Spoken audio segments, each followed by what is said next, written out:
जय श्री कृष्णा। कामदा एकादशी की व्रत कथा को सच्चे मन, श्रद्धा, पूर्ण विश्वास के साथ सुन लेते हैं तो शास्त्रों के अनुसार आपके जीवन में चल रही हर प्रकार की बाधा, कष्ट, दुख, दरिद्रता, पाप और नकारात्मक ऊर्जा धीरे धीरे समाप्त होने लगती है और आपके जीवन में सुख, शांति, समृद्धि और सौभाग्य का प्रवेश होने लगता है।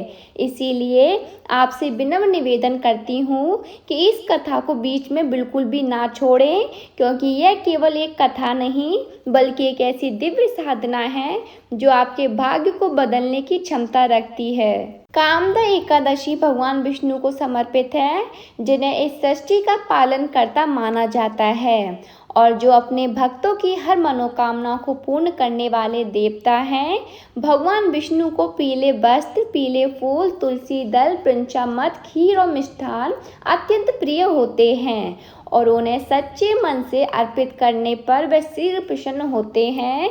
इस दिन प्रातःकाल ब्रह्म मुहूर्त में उठकर स्नान करके स्वच्छ और पीले वस्त्र धारण करें, घर के मंदिर को साफ करें, भगवान विष्णु की प्रतिमा या चित्र के सामने दीपक जलाएं, अगरबत्ती लगाएं और तुलसी दल अर्पित करें। इसके बाद व्रत का संकल्प लें और पूरे दिन भगवान के नाम का जप करते रहें। इस दिन फलाहार करना चाहिए, जिसमें दूध, फल, साबूदाना, मखाना आदि का सेवन किया जा सकता है और इस दिन भूलकर भी चावल का सेवन नहीं करना चाहिए।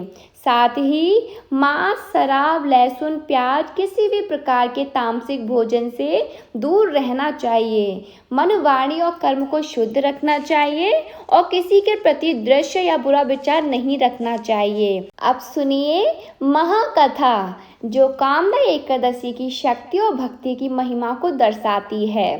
प्राचीन काल में रत्नपुर नाम का एक अत्यंत सुंदर समृद्ध नगर था, जहाँ राजा पुंडरीक राज्य करते थे। उनका राज्य संगीत, नृत्य और कला के लिए प्रसिद्ध था और वहाँ गंधर्व, अप्सराएं और अनेक दिव्य प्राणी निवास करते थे। उसी नगर में ललित नाम का एक गंधर्व रहता था, जो अपनी मधुर आवाज़ के लिए बहुत ही ज़्यादा प्रसिद्ध था और उसकी पत्नी ललिता अत्यंत सुंदर, गुणवान। दोनों का प्रेम इतना गहरा था कि वे एक दूसरे के बिना एक पल भी नहीं रह पाते थे। एक दिन राजा के दरबार में एक भव्य संगीत समारोह आयोजित हुआ, जिसमें सभी गंधर्वों को आमंत्रित किया गया। ललित भी वहां गा रहा था, लेकिन उसका मन अपनी पत्नी की याद में खोया हुआ था। वह बार बार उसकी ओर ध्यान दे रहा था और इसी कारण उसका सुर बिगड़ गया। दरबार में उपस्थित एक नाग ने यह बात राजा को बता दी।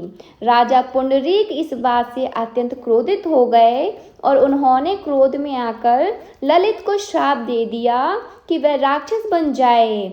श्राप मिलते ही ललित का सुंदर रूप समाप्त हो गया और वह एक भयानक राक्षस बनकर जंगलों में भटकने लगा। उसकी पत्नी ललिता ये देखकर अत्यंत दुखी हो गई और वह अपने पति के पीछे पीछे जंगलों में भटकने लगी। वह दिन रात रोती रहती थी और अपने पति को इस भयानक रूप में देखकर पीड़ा से भर जाती थी। उसने कई ऋषियों और मुनियों की मदद मांगी, लेकिन कोई भी समाधान नहीं मिला। अंत में एक दिन उसे एक महान तपस्वी ऋषि मिले, जिन्होंने उसकी व्यथा सुनी और उसे कामदा एकादशी का व्रत करने की सलाह दी। उन्होंने कहा कि यदि वह पूरी श्रद्धा और विधि विधान से यह व्रत करे और उसका पुण्य अपने पति को अर्पित कर दे, तो उसका पति श्राप से मुक्त हो सकता है। ललिता ने दृढ़ निश्चय किया कि जब कामदा एकादशी का दिन आया तो उसने प्रातःकाल स्नान करके भगवान विष्णु की पूजा की, पूरे दिन उपवास रखा, भगवान का नाम जप किया और रात भर जागरण करके भक्ति में लीन रही। द्वादशी के दिन उसने विधि पूर्वक व्रत का पारण किया और अपने व्रत का पूरा पुण्य अपने पति को समर्पित कर दिया। उसी क्षण एक अद्भुत चमत्कार हुआ और उसका पति ललित राक्षस योनि से मुक्त होकर अपने दिव्य गंधर्व रूप में वापस आ गया। दोनों अत्यंत प्रसन्न हुए और उन्होंने भगवान विष्णु का धन्यवाद किया। इस प्रकार कामदा एकादशी का व्रत असंभव को भी संभव बना देता है और सच्ची भक्ति हर कष्ट को समाप्त कर देती है। अब सुनिए दूसरी महाकथा, जो इस व्रत की शक्ति को और भी गहराई से समझाती है। प्राचीन समय में एक गरीब ब्राह्मण रहता था, जो अत्यंत निर्धन भी था और उसके घर में खाने तक के लिए पर्याप्त अन्न नहीं होता था। वह दिन रात भगवान विष्णु की भक्ति करता था, लेकिन उसकी स्थिति में कोई सुधार नहीं हो रहा। एक दिन वे अत्यंत दुखी होकर मंदिर में बैठा रो रहा। तभी एक संत वहां आए और उन्होंने उसकी पीड़ा को समझा। संत ने उसे कामदा एकादशी का व्रत करने की सलाह दी और कहा कि यदि वह सच्चे मन से यह व्रत करेगा तो उसके जीवन में अवश्य परिवर्तन आएगा। ब्राह्मण ने पूरी श्रद्धा और विश्वास के साथ व्रत किया, पूरे दिन उपवास रखा, भगवान का ध्यान किया और रात भर जागरण किया। द्वादशी के दिन उसने व्रत का पारण किया और भगवान से प्रार्थना की कि कुछ ही समय में उसके जीवन में चमत्कारिक परिवर्तन होने लगा। उसकी दरिद्रता दूर होने लगी और धीरे धीरे उसका जीवन सुख और समृद्धि से भर गया।